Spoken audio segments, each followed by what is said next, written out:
श्रीमद् भगवद गीता अध्याय 2 गीता का सार। संजय ने कहा, करुणा से व्याप्त शोकयुक्त अश्रुपूरित नेत्रों वाले अर्जुन को देखकर मधुसूदन कृष्ण ने ये शब्द कहे। श्री भगवान ने कहा, हे अर्जुन, तुम्हारे मन में ये कल्मश आया कैसे? ये उस मनुष्य के लिए तनिक भी अनुकूल नहीं है जो जीवन के मूल्य को जानता हो। इससे उच्च लोक की नहीं अपितु अपयश की प्राप्ति होती है। हे पृथापुत्र, इस हीन नपुंसकता को प्राप्त मत हो, ये तुम्हें शोभा नहीं देती। हे शत्रुओं के दमन करता, हृदय के शुद्र दुर्बलता को त्याग कर युद्ध के लिए खड़े हो जाओ। अर्जुन ने कहा, हे शत्रुहंता, हे मधुसूदन, मैं युद्ध भूमि में किस तरह भीष्म तथा द्रोण जैसे पूजनीय व्यक्तियों पर उलटकर बाण चलाऊंगा?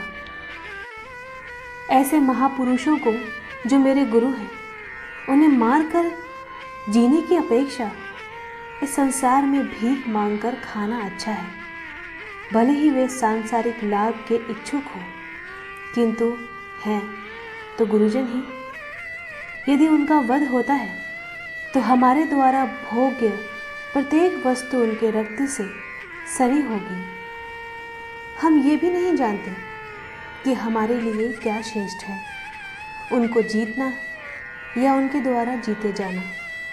यदि हम धृतराष्ट्र के पुत्रों का वध कर देते हैं तो हमें जीवित रहने की आवश्यकता नहीं है। फिर भी वे युद्ध भूमि में हमारे समक्ष खड़े हैं। अब मैं अपनी कृपण दुर्बलता के कारण अपना कर्तव्य भूल गया हूँ और सारा धैर्य खो चुका हूँ। ऐसी अवस्था में मैं आपसे पूछ रहा हूँ कि जो मेरे लिए श्रेयस्कर हो उसे निश्चित रूप से बताएं। अब मैं आपका शिष्य हूँ और आपका शरणागत हूँ। कृपया मुझे उपदेश दें। मुझे ऐसा कोई साधन नहीं दिखता जो मेरी इंद्रियों को सुखाने वाले इस शोक को दूर कर सके।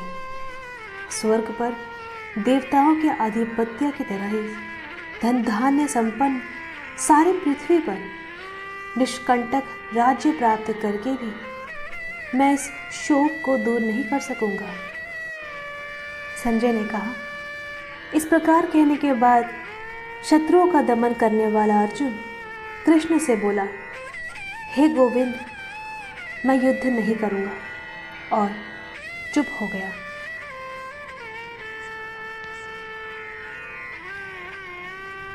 हे भरतवंशी यानी धृतराष्ट्र, उस समय दोनों सेनाओं के मध्य शोकमग्न अर्जुन से कृष्ण ने मानो हंसते हुए ये शब्द कहे। श्री भगवान ने कहा, तुम पांडित्यपूर्ण वचन कहते हुए उनके लिए शोक कर रहे हो जो शोक करने योग्य नहीं है। जो विद्वान होते हैं वे न तो जीवित के लिए न ही मृत के लिए शोक करते हैं। ऐसा कभी नहीं हुआ कि मैं ना रहूं या तुम ना रहे हो, अथवा ये समस्त राजा न रहे हों, और ना ऐसा है कि भविष्य में हम लोग नहीं रहेंगे। जिस प्रकार शरीरधारी आत्मा इस यानी वर्तमान शरीर में बाल्यावस्था से तरुणावस्था में और फिर वृद्धावस्था में निरंतर अग्रसर होता रहता है, उसी प्रकार मृत्यु होने पर आत्मा दूसरे शरीर में चला जाता है। धीर व्यक्ति ऐसे परिवर्तन से मोह को प्राप्त नहीं होता। हे कुंती पुत्र, सुख तथा दुख का क्षणिक उदय तथा कालक्रम में उनका अंतर्धान होना सर्दी तथा गर्मी की ऋतुओं के आने जाने के समान है। हे भरतवंशी, वे इंद्रिय बोध से उत्पन्न होते हैं और मनुष्य को चाहिए कि अविचल भाव से उनको सहन करना सीखें। हे पुरुष श्रेष्ठ, जो पुरुष सुख तथा दुख में विचलित नहीं होता और इन दोनों में संभाव रहता है, वह निश्चित रूप से मुक्ति के योग्य है। तत्वदर्शियों ने ये निष्कर्ष निकाला है कि असत यानी भौतिक शरीर का तो कोई चिरस्थायित्व नहीं है, किंतु सत अपरिवर्तित रहता है। उन्होंने इन दोनों की प्रकृति के अध्ययन द्वारा ये निष्कर्ष निकाला है, जो सारे शरीर में व्याप्त है उसे ही तुम अविनाशी समझो। उस अव्यय आत्मा को नष्ट करने में कोई भी समर्थ नहीं है। अविनाशी, अप्रमेय तथा शाश्वत जीव के भौतिक शरीर का अंत अवश्य भावी है। अतः हे भरतवंशी, युद्ध करो। जो इस जीवात्मा को मारने वाला समझता है तथा जो इसे मरा हुआ समझता है, वे दोनों ही अज्ञानी हैं, क्योंकि आत्मा न तो मारता है और न मारा जाता है। आत्मा के लिए किसी भी काल में न तो जन्म है न मृत्यु। वह न तो कभी जन्मा है, न जन्म लेता है और न जन्म लेगा। वह अजन्मा, नित्य, शाश्वत तथा पुरातन है। शरीर के मारे जाने पर वह मारा नहीं जाता। हे पार्थ, जो व्यक्ति यह जानता है कि आत्मा अविनाशी, अजन्मा, शाश्वत तथा अव्यय है, वह भला किसी को कैसे मार सकता है या मरवा सकता है। जिस प्रकार मनुष्य पुराने वस्त्रों को त्याग कर नए वस्त्र धारण करता है, उसी प्रकार आत्मा पुराने तथा व्यर्थ के शरीरों को त्याग कर नवीन भौतिक शरीर धारण करता है। ये आत्मा न तो कभी किसी शस्त्र द्वारा खंड खंड किया जा सकता है, न अग्नि द्वारा जलाया जा सकता है, न जल द्वारा भिगोया या वायु द्वारा सुखाया जा सकता है। ये आत्मा अखंडित तथा अघुलनशील है। इसे न तो जलाया जा सकता है, न ही सुखाया जा सकता है। ये शाश्वत, सर्वव्यापी, अविकारी, स्थिर तथा सदैव एक सा रहने वाला है। ये आत्मा अव्यक्त, अकल्पनीय तथा अपरिवर्तनीय कहा जाता है। ये जानकर तुम्हें शरीर के लिए शोक नहीं करना चाहिए। किंतु यदि तुम ये सोचते हो कि आत्मा यानी अथवा जीवन का लक्षण सदा जन्म लेता है तथा सदा मरता है, तो भी हे महाबाहु, तुम्हारे शोक करने का कोई कारण नहीं है। जिसने जन्म लिया है उसकी मृत्यु निश्चित है, और मृत्यु के पश्चात पुनर्जन्म भी निश्चित है। अतः अपने अपरिहार्य कर्तव्य पालन में तुम्हें शोक नहीं करना चाहिए। सारे जीव प्रारंभ में अव्यक्त रहते हैं, मध्य अवस्था में व्यक्त होते हैं और विनष्ट होने पर पुनः अव्यक्त हो जाते हैं। अतः शोक करने की क्या आवश्यकता है। कोई आत्मा को आश्चर्य से देखता है, कोई इसे आश्चर्य की तरह बताता है तथा कोई इसे आश्चर्य की तरह सुनता है, किंतु कोई कोई इसके विषय में सुनकर भी कुछ नहीं समझ पाते। हे भरतवंशी, शरीर में रहने वाले यानी देही का कभी भी वध नहीं किया जा सकता। अतः तुम्हें किसी भी जीव के लिए शोक करने की आवश्यकता नहीं है। क्षत्रिय होने के नाते अपने विशिष्ट धर्म का विचार करते हुए तुम्हें जानना चाहिए कि धर्म के लिए युद्ध करने से बढ़कर तुम्हारे लिए अन्य कोई कार्य नहीं है। अतः तुम्हें संकोच करने की कोई आवश्यकता नहीं है। हे पार्थ, वे क्षत्रिय सुखी हैं जिन्हें ऐसे युद्ध के अवसर अपने आप प्राप्त होते हैं, जिससे उनके लिए स्वर्गलोक के द्वार खुल जाते हैं। किंतु यदि तुम युद्ध करने के स्वधर्म को संपन्न नहीं करते, तो उन्हें निश्चित रूप से अपने कर्तव्य की उपेक्षा करने का पाप लगेगा और तुम योद्धा के रूप में भी अपना यश खो दोगे। लोग सदैव तुम्हारे अपयश का वर्णन करेंगे और सम्मानित व्यक्ति के लिए अपयश तो मृत्यु से भी बढ़कर है। जिन जिन महान योद्धाओं ने तुम्हारे नाम तथा यश को सम्मान दिया है, वे सोचेंगे कि तुमने डर के मारे युद्ध भूमि छोड़ दी है और इस तरह वे तुम्हें तुच्छ मानेंगे। तुम्हारे शत्रु अनेक प्रकार के कटु शब्दों से तुम्हारा वर्णन करेंगे और तुम्हारी सामर्थ्य का उपहास करेंगे। तुम्हारे लिए इससे दुखदाई और क्या हो सकता है? हे कुंती पुत्र, तुम यदि युद्ध में मारे जाओगे तो स्वर्ग प्राप्त करोगे, या यदि तुम जीत जाओगे तो पृथ्वी के साम्राज्य का भोग करोगे। अतः दृढ़ संकल्प करके खड़े हो और युद्ध करो। तुम सुख या दुख, हानि या लाभ, विजय या पराजय का विचार किए बिना युद्ध के लिए युद्ध करो।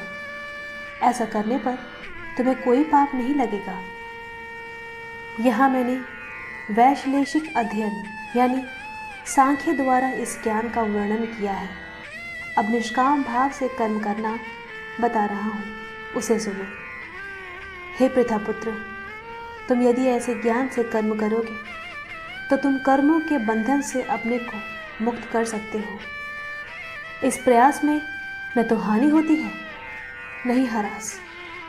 अभी तो इस पथ पर की गई अल्प प्रगति भी महान भय से रक्षा कर सकती है। जो इस मार्ग पर चलते हैं वे प्रयोजन में दृढ़ रहते हैं और उनका लक्ष्य भी एक होता है।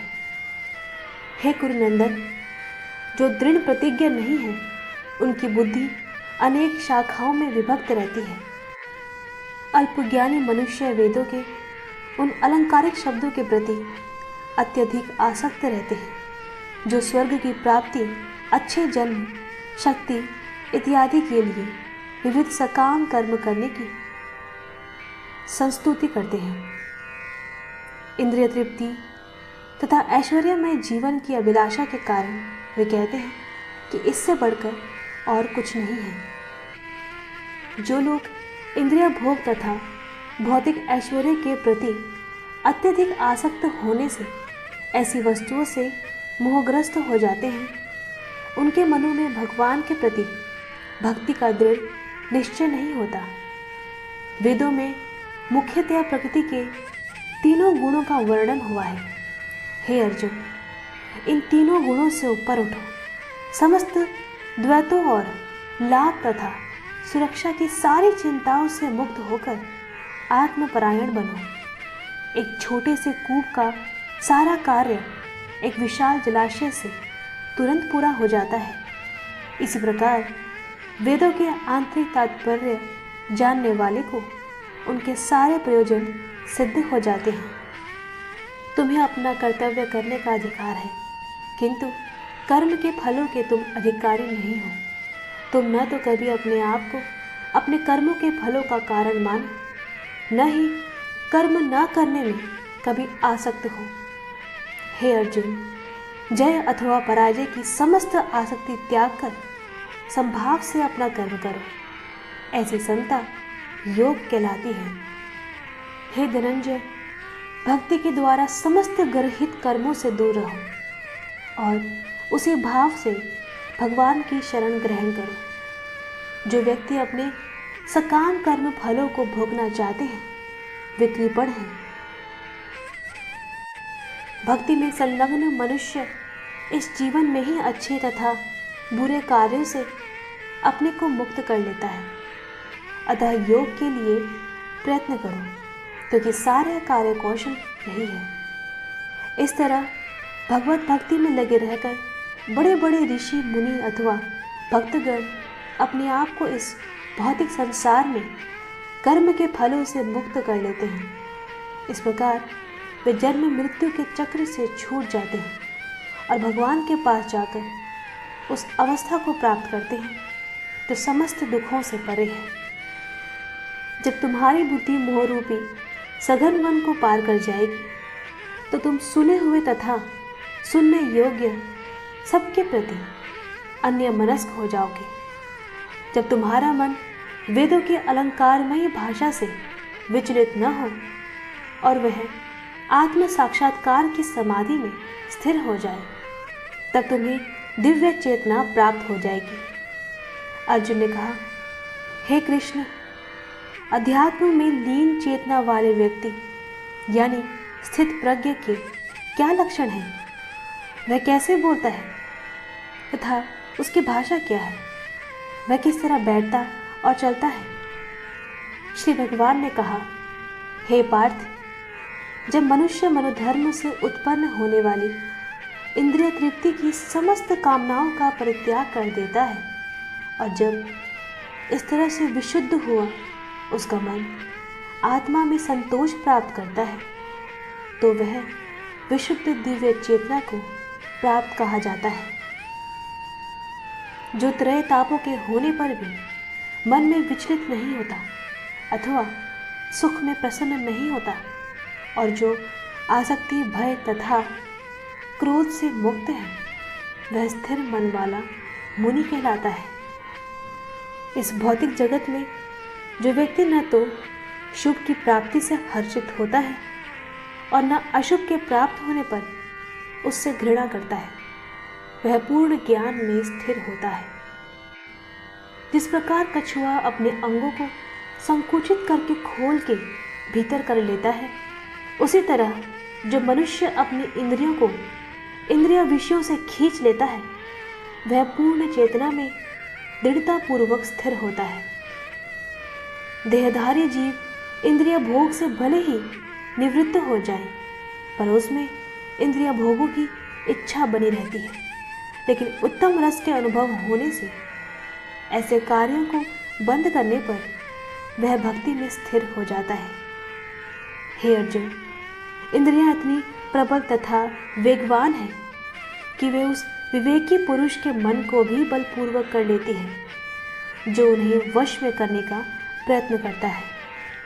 जो इंद्रियों को पूर्णतया वश में रखते हुए इंद्रिया संयमन करता है और अपनी चेतना को मुझ में स्थिर कर देता है, वह मनुष्य स्थिर बुद्धि कहलाता है। इंद्रिय विषयों का चिंतन करते हुए मनुष्य की उनमें आसक्ति उत्पन्न हो जाती है और ऐसी आसक्ति से काम उत्पन्न होता है और फिर काम से क्रोध प्रकट होता है। क्रोध से पूर्ण मोह उत्पन्न होता है और मोह से स्मरण शक्ति का विभ्रम हो जाता है। जब स्मरण शक्ति भ्रमित हो जाती है तो बुद्धि नष्ट हो जाती है और बुद्धि नष्ट होने पर मनुष्य भवकूप में पुनः गिर जाता है। किंतु समस्त राग तथा द्वेष से मुक्त एवं अपनी इंद्रियों को संयम द्वारा वश में करने में समर्थ व्यक्ति भगवान की पूर्ण कृपा प्राप्त कर सकता है।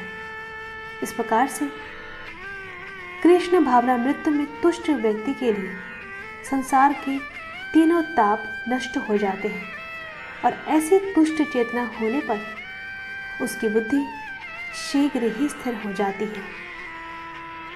जो कृष्ण भावनामृत में परमेश्वर से संबंधित नहीं है, उसकी न तो बुद्धि दिव्य होती है और न ही मन स्थिर होता है, जिसके बिना शांति की कोई संभावना नहीं है।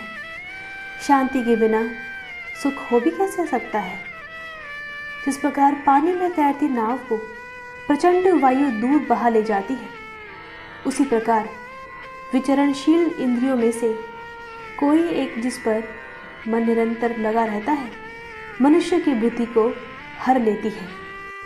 अतः हे महाबाहु, जिस पुरुष की इंद्रियां अपने अपने विषयों से सब प्रकार से विरत होकर उसके वश में है, उसी की बुद्धि निसंदेह स्थिर है। जो सब जीवों के लिए रात्रि है, वह आत्म संयमी के जागने का समय है, और जो समस्त जीवों के जागने का समय है, वह आत्मनिरीक्षक मुनि के लिए रात्रि है। जो पुरुष समुद्र में निरंतर प्रवेश करती रहने वाली नदियों के समान इच्छाओं के निरंतर प्रवाह से विचलित नहीं होता और जो सदैव स्थिर रहता है, वही शांति प्राप्त कर सकता है। वह नहीं जो ऐसी इच्छाओं को तुष्ट करने की चेष्टा करता हो। जिस व्यक्ति ने इंद्रिय तृप्ति की समस्त इच्छाओं का परित्याग कर दिया है, जो इच्छाओं से रहित रहता है और जिसने सारी ममता त्याग दी है तथा अहंकार से रहित है, वही वास्तविक शांति को प्राप्त कर सकता है। यह आध्यात्मिक तथा ईश्वरीय जीवन का पथ है, जिसे प्राप्त करके मनुष्य मोहित नहीं होता। यदि कोई जीवन के अंतिम समय में भी इस तरह स्थित हो तो वह भगवत धाम में प्रवेश कर सकता है।